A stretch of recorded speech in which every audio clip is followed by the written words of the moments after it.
Hey guys, here's today.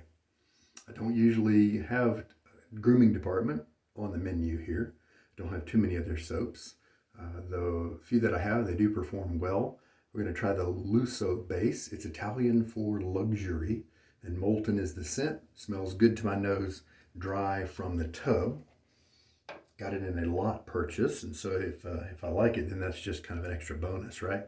Going to be continuing on with the Nacet blade, and 372 is the current count. That will be the count for this shave. We've got the Bristle Brushwerks with a B9A knot in it. It's a nice long soak. These tips don't seem to be changing too much with a long soak, but I was able to provide one anyway, so I went ahead and did that. And of course, the Stirling stainless steel razor that has come out in recent months. This is the standard plate. Let's put the Nacet blade in it and see, because I am having an issue finding. And with this one, I'm using a little washer there because the bottom of the base here is pretty shiny, and I haven't yet decided if I'm going to sell this razor or not. I think I'm going to keep it. Here is the actual Nacet blade. Here's the little dots there that kind of be a signature. I want to get an engraver to engrave something permanent, and that way it can always be seen if the dots, fade away, because they're just Sharpie dots. And then this blade also has a bit of a blade angle right there, a little bend where I dropped the blade 100 or 2 uses ago. So this is an aggressive razor, and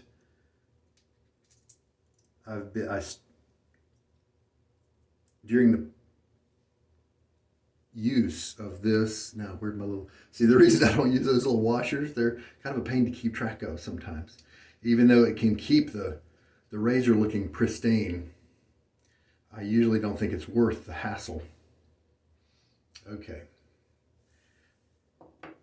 There was a period with this blade where I started out with kind of a mild razors, but it got a little bit problematic, and so I switched to upping the aggression level.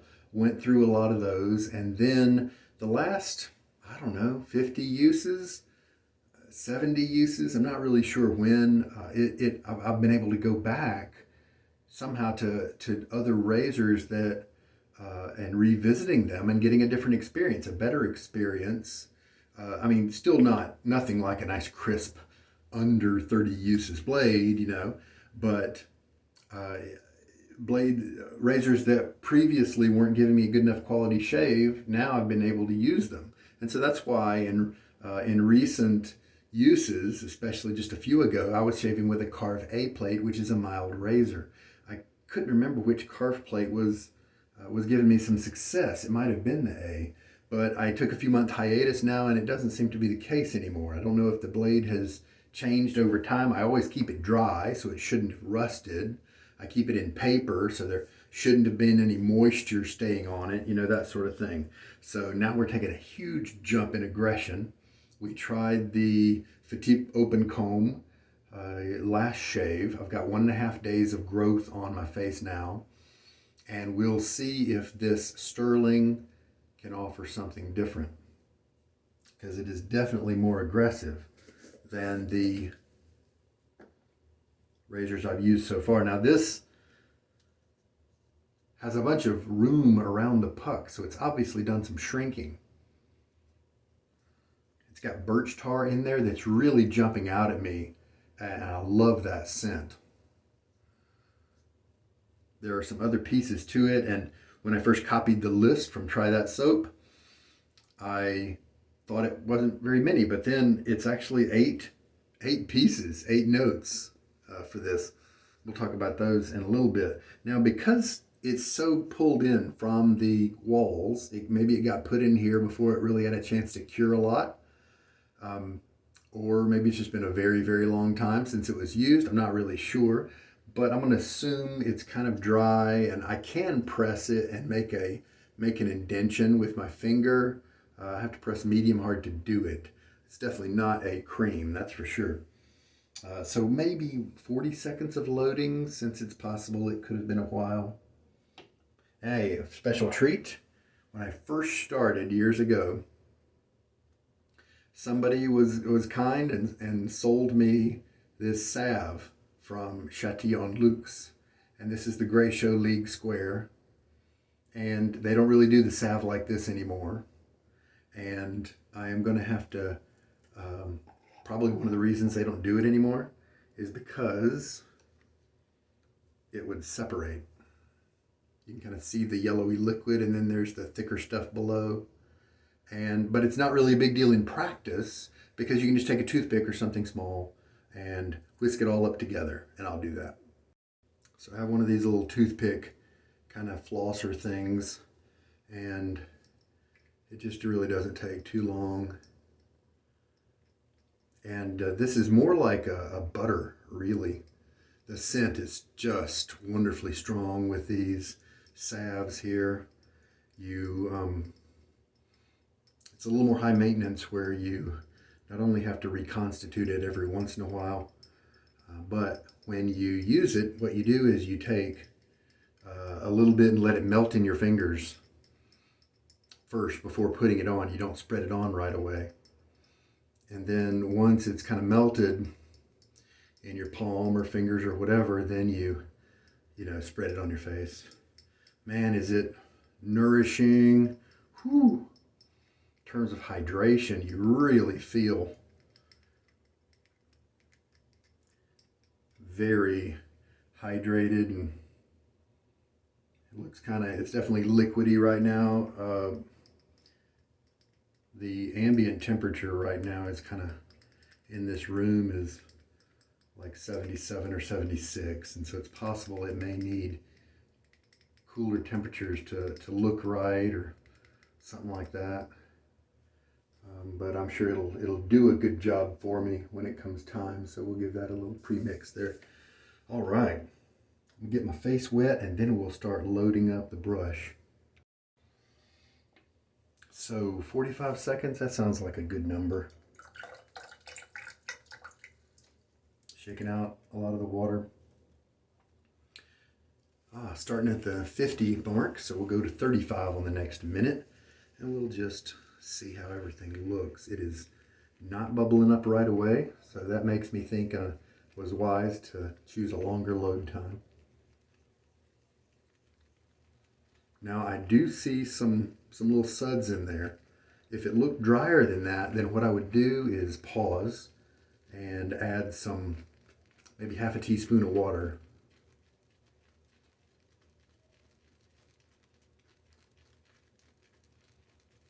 So 35 is what we're headed for. And yeah, I do see some wetness there, so I feel pretty good. And there we go. Now, this is my first time with the Lusso base, and so I don't know if this is a base like the Chiseled Face Silk Tallow that requires a lot of product and a lot of loading. Holy Cow requires less than that, but more than average for me. I'm smelling some different things now. Something, the spice now is jumping out a little bit. Where could that have come from? I don't know. Interesting. We'll talk about maybe the labdanum. I don't know. Talk about that more in just a little bit. All right, so we will start to work up the lather.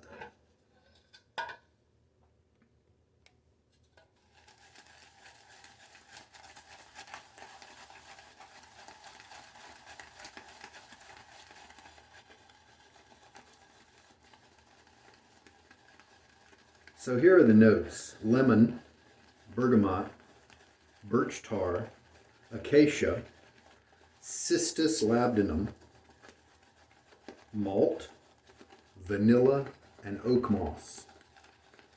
In the dry puck, the birch tar really stood out, and that is a nice scent to me.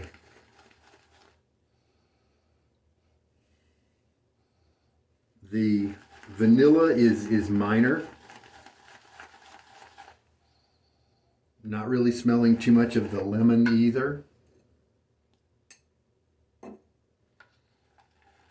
Can't remember whether bergamot is a more closely related to the woody kind of orange type scent or the orange blossom type scent, and so I'm not sure exactly what that is. I need to memorize that because that's a note that is occurring in so many different soaps. The acacia, I don't really know what acacia smells like. Gopher wood, it's what Noah used to build the ark. Cistus labdanum. I've definitely had labdanum be mentioned in soaps that I have really enjoyed the scent of in the past. But I don't really know how it smells by itself. Malt. Maybe a hint of malt, you know, if you tell me that it's there. I definitely would not have been able to pull that out without that knowledge. And then oak moss. That's very faint. That's a supporting player at least, or at most.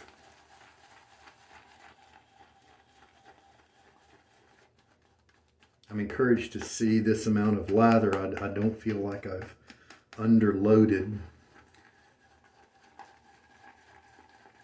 And so it looks like it'll be enough to do the job, but it is kind of thin for now. So I'm going to mix it for a minute here and make sure that we've got good contact with all the water in the brush so that all the water mixes properly.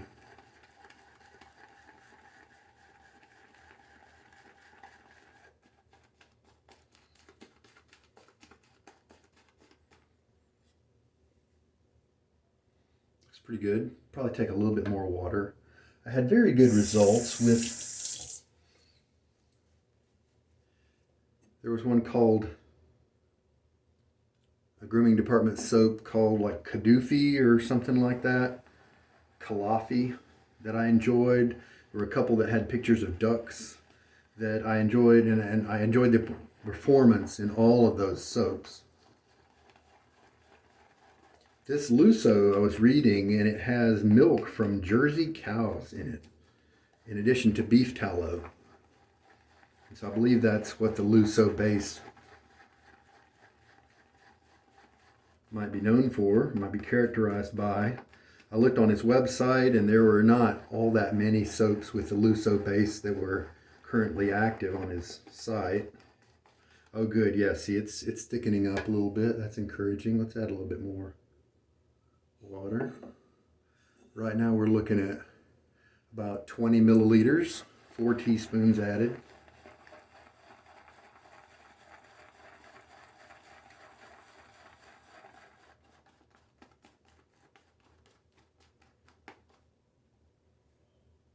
Looking good. I'll go ahead and probably stop now. Just make sure I have a nice even mix here. I've plunged my brush a few times and kind of scrubbed it really deep to make sure that the lather was able to work its way into all the wet recesses of the core of the knot, so that wasn't a wet surprise later on to maybe flush out the lather as I put it on my face. All right. It looks very good. If you look at the surface, not a lot of hills and valleys and ridges and ripples. It's very flowy, very soft looking, very cream looking. Then we can see how elastic it is. Look at that, we have a nice long stalactite there, and that did eventually drop. It is holding some shape though. It's not super elastic. Gravity is affecting it a little bit. So those are some things to look for as you learn where you like to stop adding water. And I'm gonna get my face wet. Well, I can see why I called it molten, because there is kind of a burnt scent that no doubt that birch tar is contributing towards. Did not wash my face prior to this shave, so this first pass of lather has some oils to contend with.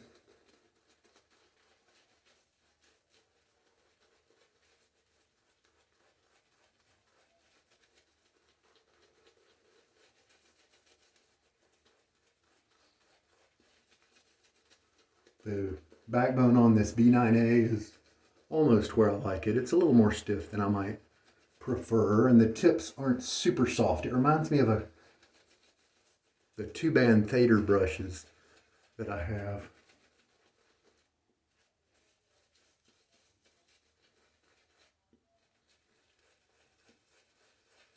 And so in a sense, it's a little redundant. However, I don't think I want to get rid of it. I finally found one with easier backbone than some of the others that I tried.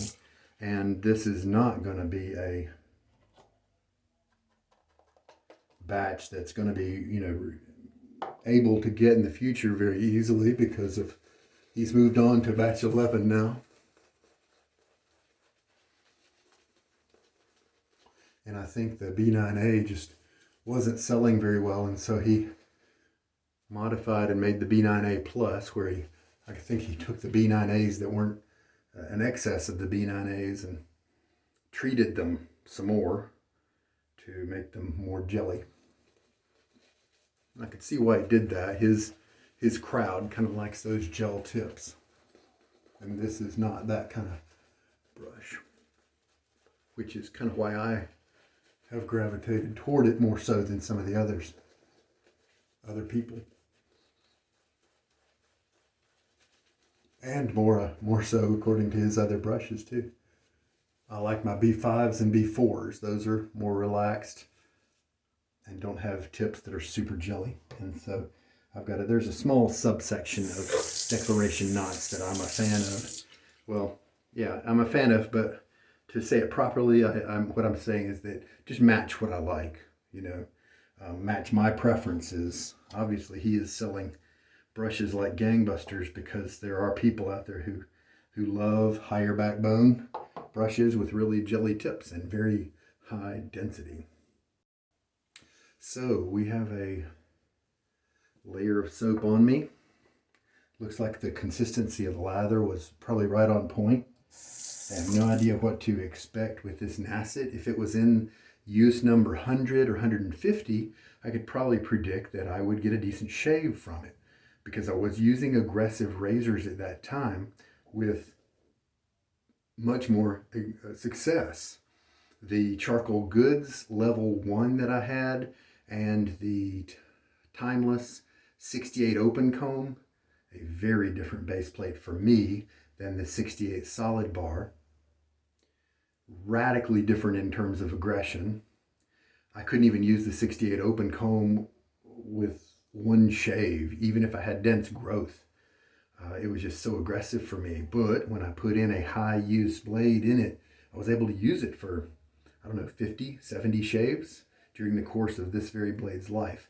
So we've used some more milder razors now in the 300s. So let's see, as we switch to a high aggression razor that kind of sits at the limit of my aggression tolerance if I'm using younger blades that are kind of more contemporary with what you guys might normally use. So let's see what the Nacet does with it. I often have to ride the cap, meaning open up the handle to also make a blade angle that's smaller if I have a younger blade.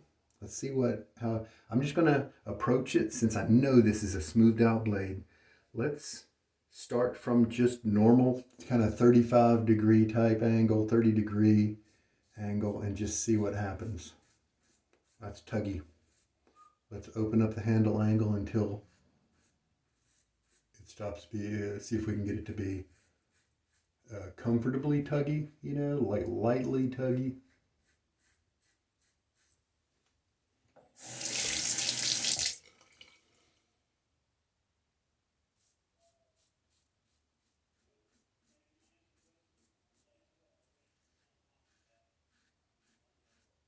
Pretty tuggy.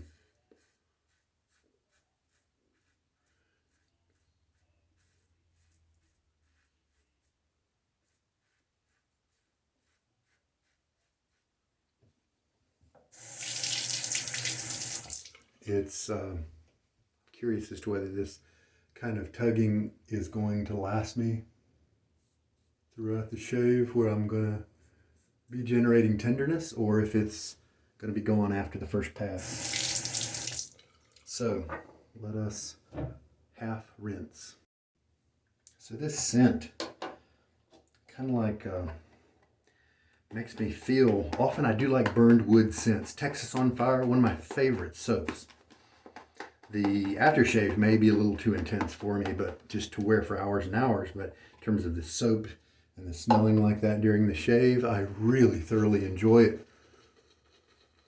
But this one almost has like a dryness, a desertness to it. It's almost too burned.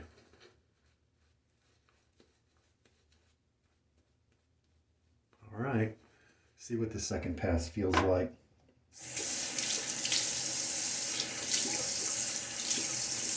Now, I forgot one of my early lessons. If it feels tuggy on that first pass, then don't do a lot of buffing. Just kind of cover everything once. I'm going to do that right now.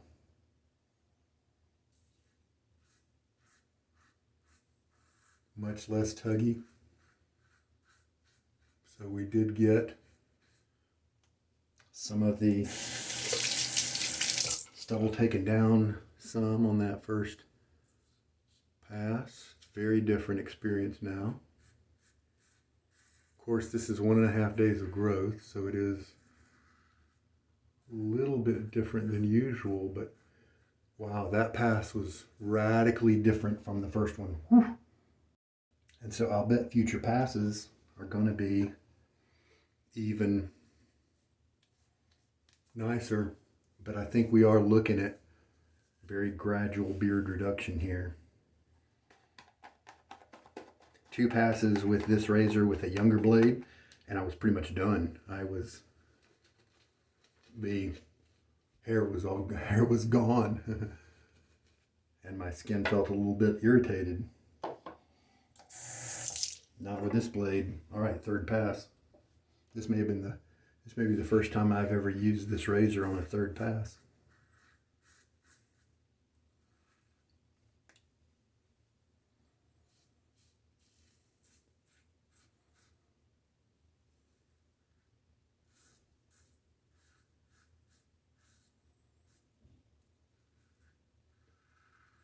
Somebody noticed, I believe it might have been Peter Cook. I think it was a Peter. I don't know if it was Peter Sutcliffe from, I believe he's from the UK, maybe London, or if it was Peter Cook, who's currently in South China. I think it was Peter Cook, who noticed that I always do my cross grain on my face from my ear to my chin, or ear to nose, even when I'm doing my second cross grain pass. And he was just curious as to why. And this here, very comfortable pass. It's nice to use this razor and have this much comfort. This soap is not leaving very much in terms of residual slickness. Kind of expect a little bit more from this. My skin over here is actually kind of almost dry. And so I answered back with that question about cross grain direction, saying that I have tried a few times going from here up this direction, but it just wasn't as comfortable of a stroke. And my cheeks, even if I just do the same cross grain stroke twice, my cheeks get shaved very nicely.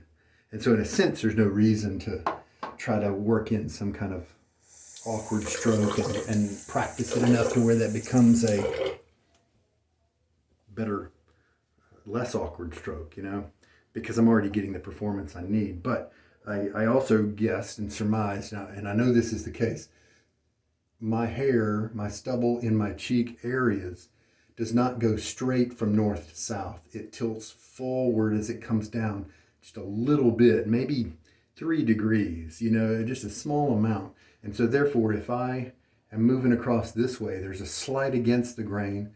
And then if I follow my jawline though, then that takes a slight upward turn. And so that's even more against the grain. And so I'm guessing that also contributed to having a little bit more of an awkward stroke, not as comfortable. But how about we try right now on this third pass, something that we'll try from the mouth to the ear, but we'll compensate for that slight tilt and make sure we either get a straight 90-degree kind of angle here,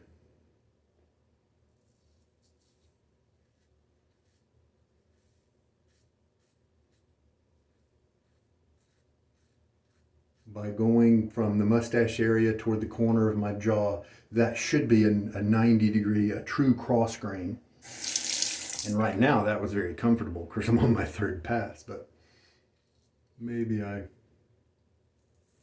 could start bringing that in to my normal routine. Let's try it over here.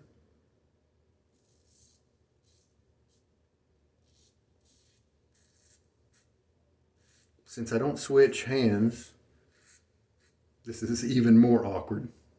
So I don't think I'll do that. This is faster because, not because it's easier or better, but I've done it more. And it's definitely more natural to, if I'm using this hand shaving the other side. Now, tilting chin up and away to kind of tighten this area down here. I'm not feeling any irritation gradually build up. It's good news.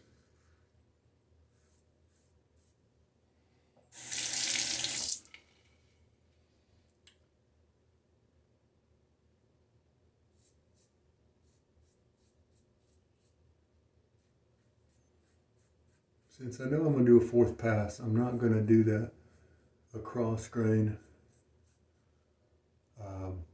from this side up. Right here, I'm going to let that wait until the next pass. And when I say half rinse, of course, I mean just a partial rinse, not really trying to get all the soap off. To maybe leave a little bit of lubrication. Also for speed, I don't need to be completely rinsing every time. The rinsing is also a diagnostic tool, much like alum, where I can feel the stubble as it's leaving the beard. If I go after that first pass and I rinse and I feel an amazingly close shave, then I know, wow, that first pass was very efficient. Or in this case, it's the opposite, where that after that first one I felt a good bit of stubble. And I know that we're looking at gradual beard reduction. Yeah, I think I nailed this lather. It was a little weird in the, it's a little wetter than I usually might like it. But what I did was I started drying off my face between passes after the rinses, so that dried it out just a little bit. And then of course that first pass was odd because the more the soap got kind of subtracted from the lather because of the oils on my face. All right, fourth pass. Got a feeling my cheeks are going to be nice.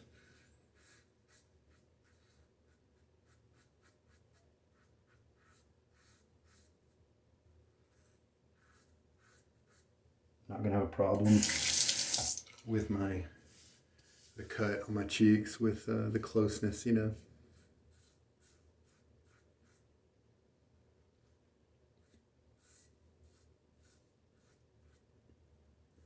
It's in my tricky spot, my trouble spot, where the closeness has been lacking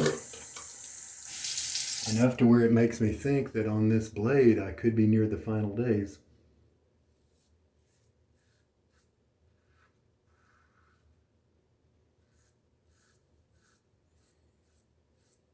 But those of you faithful Nacet watchers may remember that this blade has always been used on one side only. And just for grins, I decided to do that. And one of my shaves, I inadvertently forgot which side to use.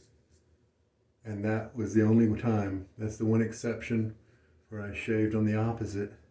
And sure enough, it did feel like a new blade.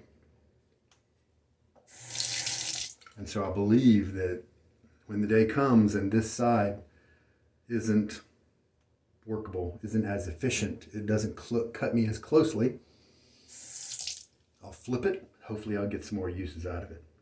But I think I've proven if I can shave 372 times with just one side, well, I guess let's subtract one from that to be real. 371 times with the blade on one side, then I don't think it matters too much with your average Joe if you flip your blade conscientiously or not. Some people are religious about that. Oh, you know what? I'm going to add an addendum to that. If they are using a blade in a razor that's kind of right on the edge of maybe being too mild, where they really like it, where maybe it's given them a sharp but mild shave, like close but super comfortable, or if they're on the other side where they're using a very aggressive razor, and so they're finding a blade that's just right, because some blades might be too aggressive and too harsh, some might be not quite enough, and but they're still getting, again, that balance of the efficient cutting. You know, if they're on either extreme, then the flipping could play a difference, since they're right on the edge, and those nanometers matter a lot. But for John Q. Public, anywhere in the middle of that range, I don't think flipping is what most people think it,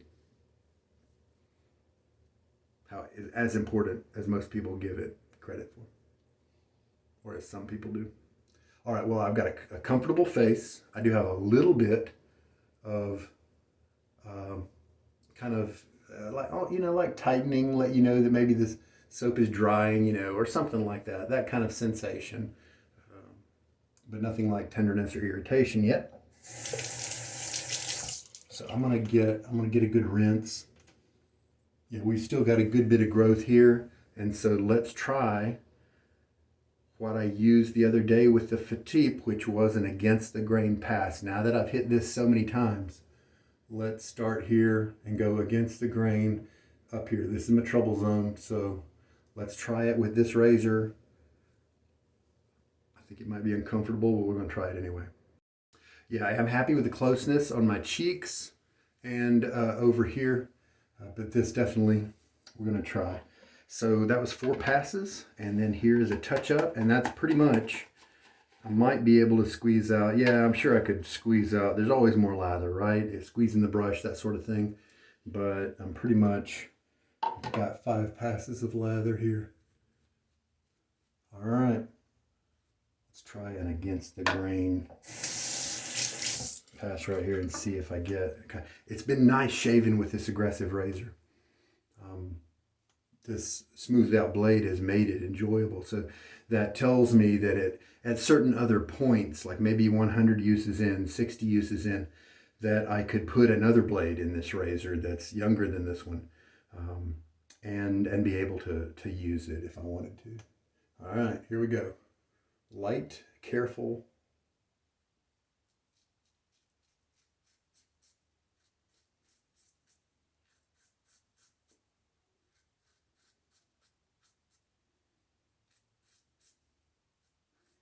Good bit of tugging there.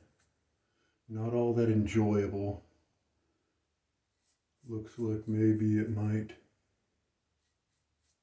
give me some tenderness there. The soap is slick, but I'm assuming that for this soap base to give me luxury, I'm gonna have to not run it as wet as this. I'm glad that it held up okay being this wet, but it is not luxurious by any means. So I'd have to run it a little drier to maybe experience some luxury. So we've got some tips right down there. Just curious if I kind of target them specifically, if I can get them. Yeah, there we go. The against the grain got them. Okay, so yes, that kind of awkward tuggy against the grain stroke right here did save the shave. There was a little bit too much growth for me to say reasonable closeness. But now I've got a shave that I could walk into almost any business and be regarded as being well shaven, well groomed. And that's my standard. Obviously not if I were some kind of close-up model or something like that. Not that that's on the table.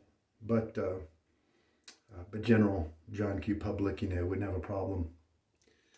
And so, boy, that against the grain pass becoming an essential part, that's an interesting stage of development that has not been an issue yet. So that's something that has come around in the late 360s in terms of uses here, and higher. And so maybe then my next quest as I roll through the razors is to find out the razor that has the most comfortable against the grain stroke right there. And maybe that's where I'll land. This one is not that. The Fatip Open Comb did give me that. Now, maybe I could play around and have that against the grain stroke happen a little quicker in the shave, maybe during the third pass or as a regular part of the fourth pass instead of as a touch-up after that. Who knows? Play around with that too. But man, it sure was enjoyable being able to use this Stirling razor in the second, third, and fourth passes and have it be, pretty comfortable. So that's always something that I've enjoyed with high use blades, being able to use certain razors that like that. In a sense, I love the birch tar, but in another sense, when you add everything together during the shave, it's almost too dry, too arid. And right now the air conditioning is not set at a comfortable temperature for me at all. And so that kind of multiplies that effect. After the shave, let's see, have any of the scents changed? Has something burned away and now we're smelling something different? Let's look at that. Lemon, bergamot, birch tar, labdanum, malt, vanilla, oak moss. It's changed a little bit, but none of these are now jumping out in a different way. As I look through the list, I think the lemon is becoming just a little bit more noticeable. It's no longer super faint, it's just faint. That's my take on it, at least. I don't think this scent is for me. But I'm glad he did it because I think it represents a section of the scent arena, the scent wheel, if you will, the spectrum of scents that not a lot of people have jumped into. And so I guarantee you there are some people out there who would really like this scent. And actually what I meant to say along with that was that who would really like it, but also who would have a hard time finding something like this in most other vendors. Not a lot of people are offering this kind of thing, I think. And so they would be particularly fond and want to jump on this one because it'd be hard to get somewhere else. The salve, I am now glad, as I am feeling a little bit of tenderness down here. It's not too bad actually, but I am glad that I have a non-alcohol product. Let's just kind of give it a fresh stir. I'm glad that I have a healing type of product today. So some will stick to the stick. And so I like to just kind of, matter of fact, you could almost use the stick as an applicator. But I'm going to put my fingers in there, and I think this is liquidy enough to where I could go straight to the face. I don't think I have to work it around in my hands like I was talking about because it's just warmer than, I put that one a little too high. Well, no problem. Oh, and if I want to add a little bit, then the little stick applicator is actually a good way to only get a small amount of product out. And this area right here definitely is the one that needs the the healing salve. And your face will definitely feel, I don't know, a little oily or something for a little while after using this. But to me, it translates into a nourished feeling and something I do really enjoy, and not really greasy, you know. Yeah, that felt good. That felt good. I think that worked out just fine. All right. Oh, and the Gratiot League Square is such a good scent, man. That is a good one. So, since I use so little, this is going to be around for a long time. This may be long discontinued by the time I finish using it. All right, I'm just going to clean up. I think the Gratiot League Square. Wow, I'm smelling something totally different. The molten is causing, maybe that birch tar there is causing me to notice whole different parts of the Gratiot League Square scent profile. Wow, but they are matching. I think it's a good transition into, yeah, nice. Yeah, I really have a decent shave right here. It does have a length in several tips, but that's often what I get when I use a younger blade, when I don't go against the grain. And so that might be kind of a sacrifice for me. If I want to keep this blade going, I have to do it against the grain stroke right here. It seems to be the only way it's going to reach under and grab those hairs and be able to cut them. So we'll just see. We'll just see. All right. The water, 21 milliliters of water, just a little bit over 4 teaspoons is what we used. And I definitely am glad I used a longer load time. The 45 seconds was just right. I had just a little bit left over at the end of the shave, and it was just perfect. If not, a little bit more would have been welcome as well, just in case I wanted to hit my face some more. Enjoyed the brush. Like I said, I don't quite enjoy it as much as my B5s or B4s or some of my other two bands that have softer tips. However, maybe with 100 uses on it later, it'll be nice. But it is a declaration batch that has been discontinued, and so it's going to stick around as a rarity for sure. And then I'll just be doubly blessed if it does get a little bit softer in the tips. Plus, I think it will relax a little bit as it opens up more, and the backbone should reduce just a little bit as that happens. With the shaves on this blade, I do often get people jumping in and asking, hey, are you really getting 372 uses out of a blade? And yes, that is true. And for this blade, I've got almost all of them on video. Maybe 2 are not on video, but I have them all. I have a Blade Marathons playlist on YouTube, and this blade is definitely a main character in that channel, in that playlist. But I am jumping in here to say that if you're interested, the Sugar Daddy Shaves website, sugardaddyshaves.com, you can check it out, and I have a couple pages there about marathoning blades. And one of them is I call Marathon Secrets, and it's all my observations. Some of them based heavily on experience with other people, and you could kind of think of them as fact, but some of them it's just my theories and guesses as to what's been successful for me, things to think about, concepts, that sort of thing.